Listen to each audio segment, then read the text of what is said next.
So ఇప్పుడు KTR issue అనేది ఒకటి కొనసాగుతూనే ఉంది. పార్టీలో ఒక రకంగా ఆహ్, నిరసనలు కొనసాగుతున్నాయి. లేకపోతే మద్దతుగా ఎమ్మెల్యేలు వస్తున్నారు. నాయకులందరూ నిలబడుతున్నారు. ఇంకోవైపు కవిత ఇండివిడ్యువల్‌గా బీసీ నాయకులను పిలిపిస్తున్నారు. మెమోరాండాలు సమర్పిస్తున్నారు. దీంతో పాటుగా నిజామాబాద్ ఈరోజు పర్టిక్యులర్‌గా ఆసిఫాబాద్ వెళ్ళారు. వీటన్నిటిని ఇంకో యాంగిల్‌లో చూస్తున్నారు. ఇలా 2 భిన్నమైనటువంటి పార్శ్వాలు ఎందుకు కనిపిస్తున్నాయి ఈ మధ్య కాలంలో? అంటే కవిత గారు జైలు నుంచి వచ్చిన తర్వాత కొంతకాలం మౌనంగానే ఉన్నారు. హాస్పిటల్ ట్రీట్మెంట్స్ కానీ కొంచెం ఆరోగ్యం కుదుటపడాలని కానీ ఆమె బయటికి రాలేదు. తర్వాత ఆమె అంతకుముందు ఏదైతే జైలు పోకముందు బీసీ నినాదం తీసుకున్నారు. ఆ 2 డిమాండ్స్ ప్రధానంగా పెట్టింది ఆమె. ఒకటి కులగణన చేయాలనేది అంతకుముందు రౌండ్ టేబుల్ సమావేశంలో, రెండవది జ్యోతిబా పూలే విగ్రహాన్ని అసెంబ్లీలో పెట్టాలనేది. ఆ జరుగుతున్న క్రమంలోనే ఆమె అరెస్ట్ అయింది. అసెంబ్లీ ఎలక్షన్లకును పార్లమెంట్ ఎలక్షన్ మధ్యకాలం సరిగ్గా పోయిన జనవరిలో ఆమె స్టార్ట్ చేసింది నినాదాన్ని. జైలు పోయి వచ్చిన తర్వాత ఒక 3 months తర్వాత మళ్ళీ స్టార్ట్ చేసింది. సరే, ఆ నినాదం వల్ల బీసీలకు కొంత ఉపయోగం ఉంది, ప్రయోజనం ఉంది అని చెప్పి అనుకున్నాము. ఆ మేరకు జరుగుతుంది. కానీ ఆశించిన దానికంటే భిన్నమైన కామెంట్స్ ఎక్కువగా వస్తున్నాయి. అంటే పార్టీ చేయాల్సింది ఆమె ఎందుకు చేస్తున్నది, ఒకవేళ పార్టీ చెప్పిన స్టాండ్ ప్రకారమే ఆమె చేస్తున్నదా, పార్టీ ఇన్స్ట్రక్షన్స్ ఉన్నాయా, చాలామంది అడుగుతూ ఉన్నారు. నేను కూడా 1-2 సార్లు ఆమెతో పాటు వీటిలలో పార్టిసిపేట్ చేశాను. కాబట్టి నాకు కూడా చాలామంది మాజీ మంత్రులు, తర్వాత ఎమ్మెల్యేలు, మీరు పార్టిసిపేట్ చేస్తున్నారు కదా, పార్టీ ఇన్స్ట్రక్షన్స్ ఉన్నాయా, మేము కూడా పోవాలా, మాకైతే పిలుపు రాలేదు, మరి మమ్మల్ని ఎందుకు పిలుస్తలేరు అంటే, పర్టికులర్గా మొన్న మద్రాస్కి పార్టీ తరఫున ఒక డెలిగేషన్, అంటే మాలాంటి వాళ్ళని కూడా అందులో ఇంక్లూడ్ చేశారు. ఎందుకంటే బీసీ ఇంటెలెక్చువల్స్ కూడా ఉండాలి అని అన్నప్పుడు కొంతమంది నాలాంటి వాళ్ళని కూడా అందులో పెట్టారు, పార్టీలో లేకపోయినా కూడా. తర్వాత పార్టీలో ఉన్న ప్రముఖులంతా వచ్చారు.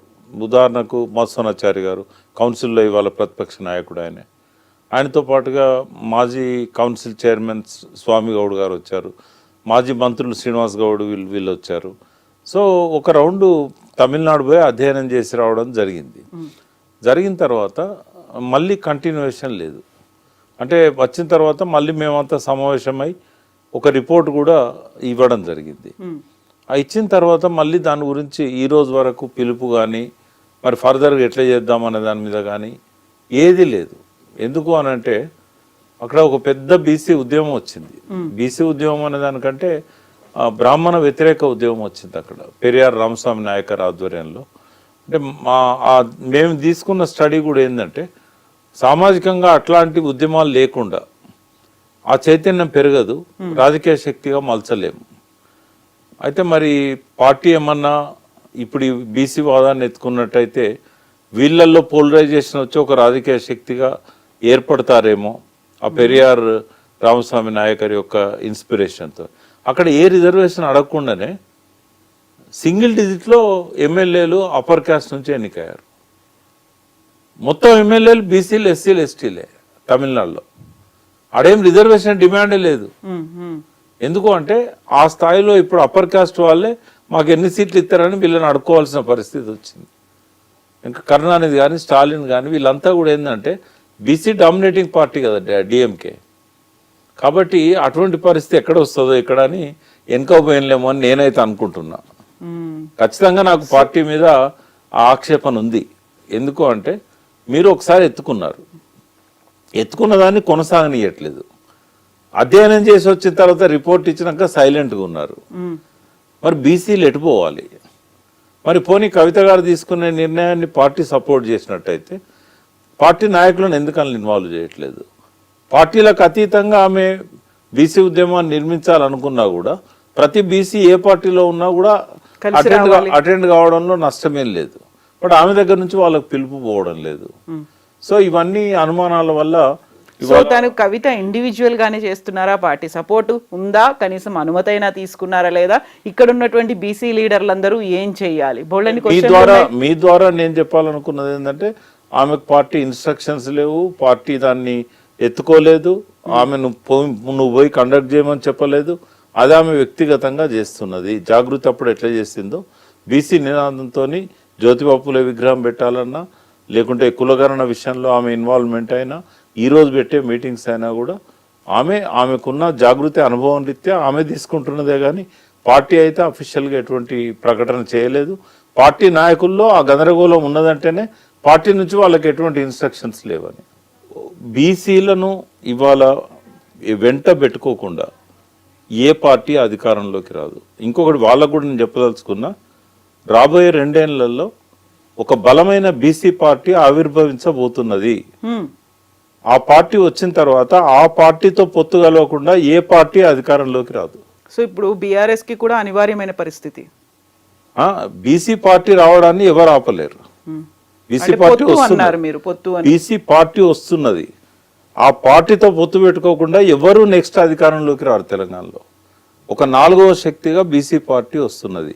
బీజేపీ ఒకవేళ ఈటల రాజేందర్ని అధ్యక్షునిగా ప్రకటించి బీసీలను తమ వైపు తిప్పుకోవాలనుకున్నా ఈ పార్టీ ఆవిర్భావం మాత్రం 100% తథ్యం.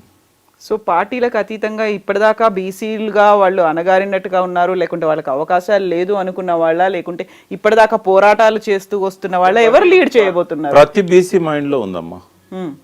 ప్రతి బీసీ మైండ్ లో మాకంటూ ఒక రాజకీయ పార్టీ కావాలి, ఒక స్వీయ రాజకీయ శక్తిగా తెలంగాణ రాష్ట్ర సమితి ఎట్లా ముందుకు వచ్చిందో బీసీల ప్రయోజనాల కోసం ఒక బీసీ పార్టీ కావాలనే ఆకాంక్ష ప్రతి బీసీ మైండ్లో ఉంది. అది రాజకీయాలలో ఉన్న బీసీలలో ఉంది, బయట ఉన్న బీసీలలో ఉంది, రాజకీయంగా అనగదొక్కబడ్డ బీసీలలో ఉంది, పార్టీల నిరాదరణకు గురవుతున్న బీసీలలో ఉంది, విద్యార్థులలో ఉంది, యూత్లో ఉంది, గ్రామాలలో ఉన్న స్థానిక సంస్థలలో ఉన్న ప్రజాప్రతినిధులలో కూడా ఈ వాదన ఉంది. ఒక్కసారి ఆ బీసీ పార్టీ స్టార్ట్ అయిందంటే దాన్ని ఆపడం కానీ ఎవరి తరం కాదు. బట్ బీసీలు తమంతా తాముగా అధికారంలోకి వస్తారంటే ఈ టర్మ్ సాధ్యం కాకపోవచ్చు. బట్ వాళ్ళు ఒకసారి పార్టీ రాజకీయ శక్తిగా ఎదిగిన తర్వాత వాళ్ళను కాకుండా ఎవరు కూడా ఎలక్షన్లలో అధికారాన్ని చేజిక్కించుకోలేరు. అలయన్స్ అన్న పెట్టుకోవాలి, లేదా గెలిచిన తర్వాత కొన్ని సీట్లు గెలిచినా కూడా వాళ్ళ పోస్ట్ ఎలక్షన్ అలయన్స్ అయినా కావాలి. అది రాబోయే రోజుల్లో జరగబోయేది. ఇక్కడ 4వ శక్తిగా బీసీ పార్టీ ఖచ్చితంగా వస్తుంది. సో ఇప్పుడు బీసీల గురించి ఇంత చర్చ జరుగుతున్నప్పుడు గతంలో ఆల్మోస్ట్ ఒక 20 ఏళ్ళుగా 30 ఏళ్ళుగా పోరాటం చేస్తూ వచ్చినటువంటి ఆర్ కృష్ణయ్య గారు ఇప్పుడు వెరీ రీసెంట్గా మళ్ళీ బీజేపీ తరఫున రాజ్యసభకు కూడా వెళ్ళారు. ఈ మొత్తం ఎపిసోడ్లన్నీ ఇన్ని జరుగుతున్నప్పుడు ఇవన్నీ వికేంద్రీకరణగా అయి ఉన్నాయి అనిపించట్లేదా? ఇందువల్లే ఒక పార్టీ అనేది వస్తుంది. ఇప్పుడు కవిత చేస్తున్న కుట్రను బీసీలు అర్థం చేసుకున్నారమ్మా. మన దానిలో ఎదిగిన వాళ్ళని ఈ పార్టీలు తన్నుకపోతున్నాయి, తన్నుకుపోసి వాళ్ళ మోచేతి కింద నీళ్లు తాగే వాళ్ళలాగా ఆ పార్టీలలో పెట్టుకుంటున్నారు. వాళ్ళకి ఎన్నడూ ముఖ్యమైన బాధ్యతలు ఇయ్యరు, ఏదో పనికి మాలినే పడేస్తూ ఉంటారు, చైర్మన్లో ఇంకోటో. కాబట్టి ఇంకెంత కాలం. కాబట్టి ఈటెల రాజేందర్ బీజేపీలో అడ్జస్ట్ అయిపోయాడు, తీన్మార్ మల్లన్న కాంగ్రెస్లో అడ్జస్ట్ అయిపోయాడు. రేపు బీసీ ముఖ్యమంత్రిని ఇవ్వాలని కాంగ్రెస్ అనుకుంటే మల్లన్నకు అవకాశం ఇస్తారు, బీజేపీలో రాజేందర్కి అవకాశం ఇస్తారు. కానీ బీసీల పార్టీ కాదు కదా ఇచ్చేది. కాబట్టి మనకి ఎవడేంది ఇచ్చేది? ఇవన్ దగ్గర పోయి మనం ఎందుకు సీట్లు అడగాలి? మనమే ఇతరులకు సీట్లు ఇద్దాం. తమిళనాడులో ఎట్లయితే అప్పర్ కాస్ట్ వాళ్ళు పోయి సీట్లు అడుక్కుంటారో, సింగిల్ డిజిట్లో వాళ్ళకి సీట్లు ఎట్లయితే ఆ పార్టీలు ఇస్తున్నాయో ఇక్కడ కూడా మనం అది చేయాలి అనేది జయశంకర్ గారు కూడా చెప్పారు. తెలంగాణ వచ్చిన తర్వాత బీసీలకు అవకాశం వస్తుంది రాజ్యాధికారం చేజిక్కించుకోవడానికి, అణగారిన వాళ్లకు వాటా దక్కాలే. ఈ అగ్రకులాలు పార్టీలు పెట్టిన దానిలో ప్రాంతీయ పార్టీలు కానీ అక్కడ జరుగుతున్న జాతీయ పార్టీలు కానీ ఇవన్నీ అగ్రకులాల చేతుల్లో ఉన్న పార్టీలు. వీటి ద్వారా బీసీలకు న్యాయం జరగదని ఎన్నోసార్లు ఆయన మాట్లాడాడు మాతో.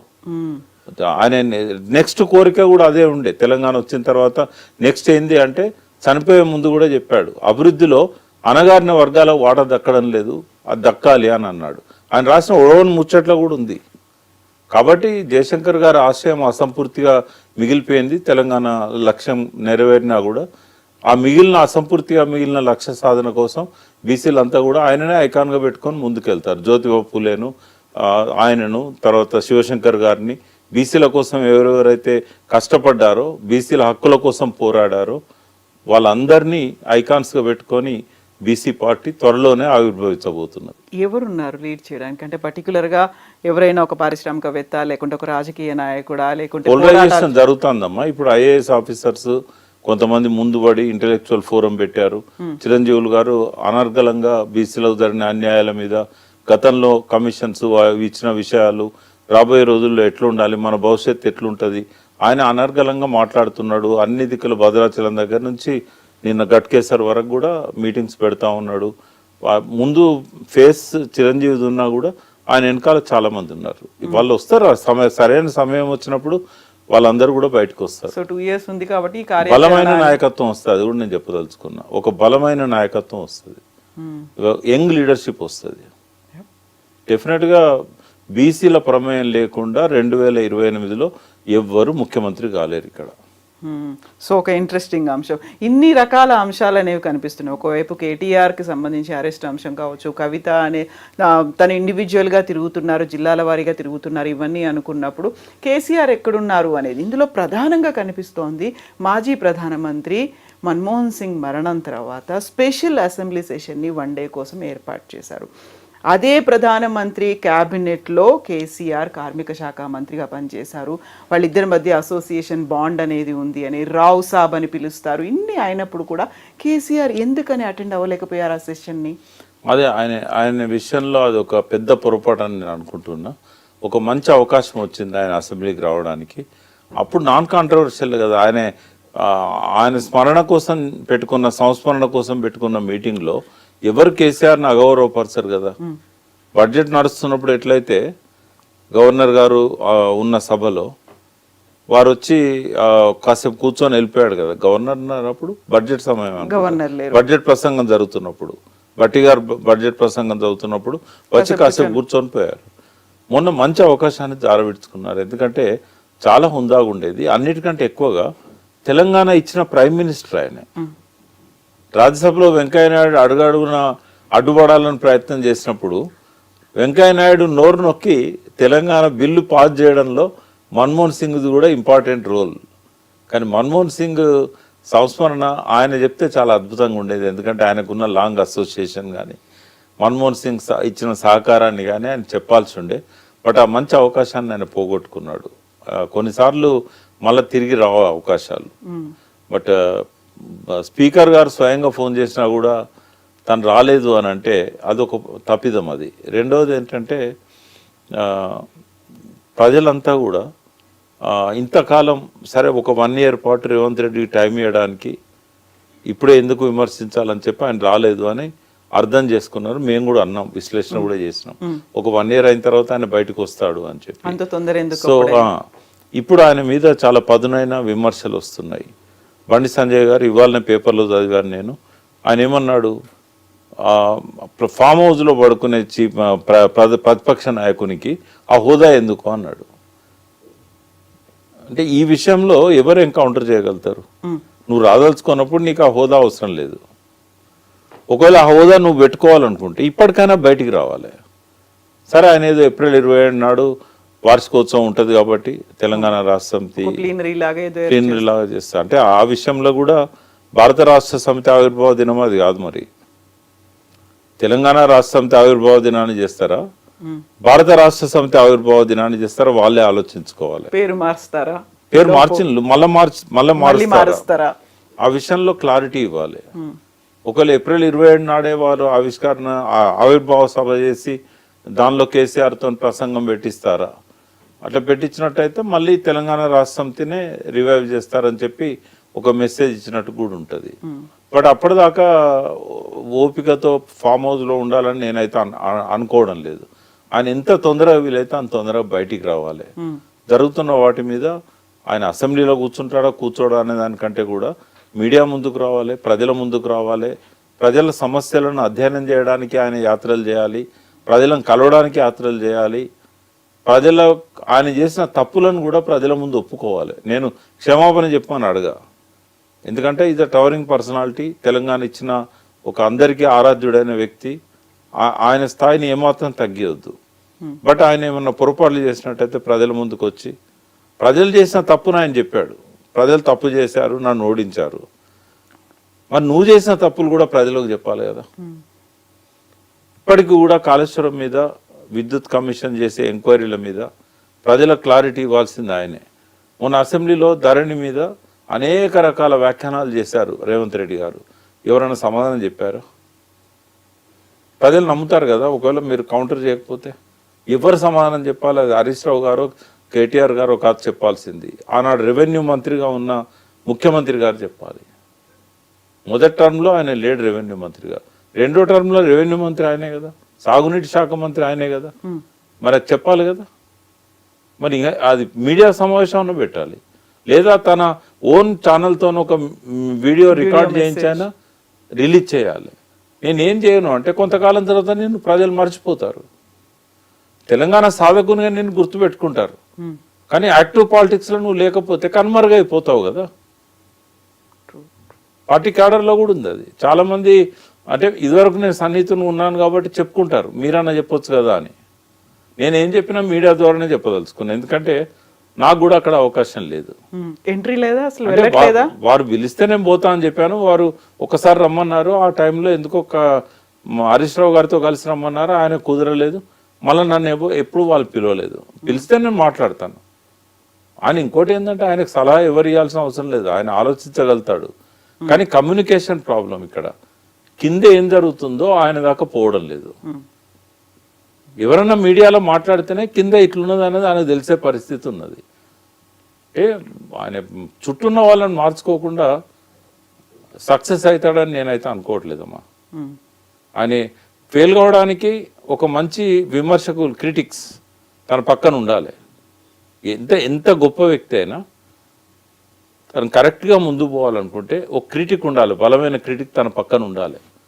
నువ్వు చేసేది తప్పేమో అని చెప్పి అనుమానం వ్యక్తం చేసే వ్యక్తి ఉండాలి.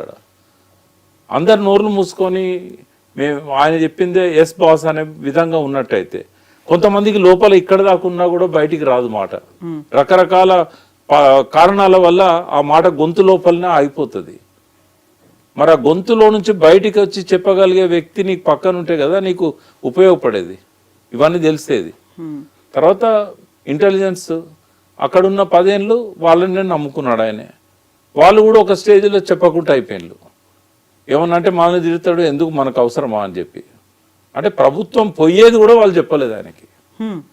ఇంకా ఆయన ఇంటెలిజెన్స్ నమ్ముకోవాలన్నా, లేకుంటే రిటైర్డ్ అయిన ఇంటెలిజెన్స్ ఆఫీసర్లను నమ్ముకోవాలన్నా, లేకుంటే అన్నిటికీ ఎస్ అని చెప్పే తన పక్కన ఉన్న వాళ్ళని నమ్ముకోవాలన్నా.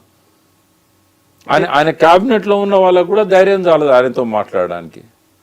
ఇంట్లో ఉన్న ఫ్యామిలీ మెంబర్స్ కూడా ధైర్యం చాలదు మాట్లాడడానికి. ఇప్పుడు 2025లో కేసీఆర్ విశ్వరూపం చూపిస్తారు అనే మాట కేటీఆర్ అన్నారు కొంతకాలం క్రితం, ఆల్మోస్ట్ 3-4 months బ్యాక్ అనేది. అలాంటిది ఏదైనా ఉంటుందా? లేక అంటే విశ్వరూపం అక్కర్లేదమ్మా, అంత పెద్ద మాట ఎందుకు? వచ్చి వాటి మీద కామెంట్ చేస్తే చాలు కదా. ఆయన చెప్పాల్సిన అంశాలు చాలా ఉన్నాయి, ఆయన మాత్రమే చెప్పాలి. అవినీతి ఆరోపణలు కానీ ఇవన్నిటికీ ఆయన మాత్రమే సమాధానం చెప్పాలి. ఒకనాడు దాని గురించి నేను మాట్లాడను అంటే అవతల వ్యక్తులు చెప్పేది ఎందుకు నమ్ముతారు ప్రజలు? ఇప్పుడు ధరణి నేనే అంటున్నాను, రేవంత్ రెడ్డి చెప్పిన వాటి మీద క్లారిటీ కేసీఆరే ఇవ్వాలి. ఇప్పటికి 10 రోజులు 15 రోజులు అయింది అసెంబ్లీలో ఆయన చెప్పి. ఏవో సంస్థల పేర్లు చెప్పాడు, ఏ దేశాల్లో ఉన్నాయో చెప్పాడు, ఎన్ని అవకతవకలు జరిగాయో చెప్పాడు. నేను రేవంత్ రెడ్డిని అప్రిషియేట్ చేసేది ఎక్కడ అంటే ధరణిలో లోపాలను, ధరణి అమల్లోకి వచ్చిన తర్వాత 1 సంవత్సరం లోపల రెక్టిఫై చేయాల్సిన కేసీఆర్ చేయలేదు. ఆ పని సక్సెస్ఫుల్గా చేశాడు రేవంత్ రెడ్డి. సరే, దాని అనుకున్న నెగటివ్ హిస్టరీ గురించి నేను మాట్లాడాను, నాకు తెలియదు దాని గురించి. కేసీఆర్ గారు బయటకు వచ్చి చెప్తే తప్ప రేవంత్ రెడ్డి చెప్పింది అబద్ధమా నిజమా నాకు తెలియదు. బట్ నాకు తెలిసింది ఏంది ఒక లాయర్గా అంటే ధరణిలో అనేక లోపాలు ఉండే, ఆ లోపాలు ఎందుకు సరిచేయలేకపోయిన 2-3 సంవత్సరాలు. తర్వాత ధరణి ద్వారా చాలా అవకతవకలు జరిగినాయి అనేది ఆయన ఎవిడెన్సెస్తో సహా చెప్తున్నాడు. అప్పుడు రంగారెడ్డి కలెక్టర్గా ఉన్న అమయ్ కుమార్ నా మంచి స్నేహితుడే, నా స్నేహితుని కొడుకు. బట్ ఆయనను కూడా ఈడీ విచారణ పేరుతో తీసుకుపోయింది, ఏమైంది ఎవరు తెలియదు. మరి కొన్ని లక్షల ఎకరాల భూములు తారుమారాయని ఆరోపణ చేస్తున్నాడు. సిరిసిల్లలో కూడా ఆయన సర్వే నంబర్లతో సహా బయట పెడుతున్నాడు. మరి దానికి ఎవరు సమాధానం చెప్పాలి? ధరణి విషయంలో మాత్రం రేవంత్ రెడ్డి అప్పర్ హ్యాండ్ అయింది.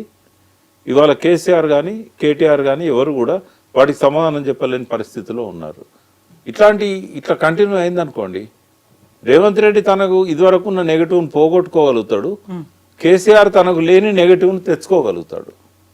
విశ్వరూపం అక్కర్లేదు, విషయాల మీద కామెంట్ చేస్తే చాలు. సరైన టైంలో స్పందించి తర్వాత అంతకుముందు మేమందరం ఎవ్వరం ఏమి ఇచ్చిన సలహాలు కూడా ఆయన స్వీకరిస్తలేడు.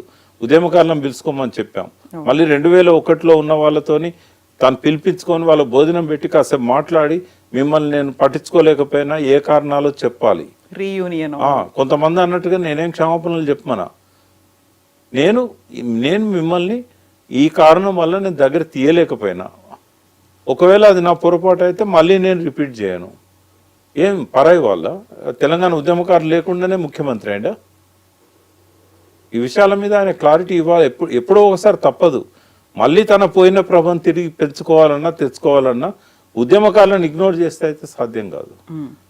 So at the same time భవిష్యత్ మీద కూడా ఫోకస్ పెట్టాలి, తెలంగాణ మీద కూడా మళ్ళీ ఒకసారి.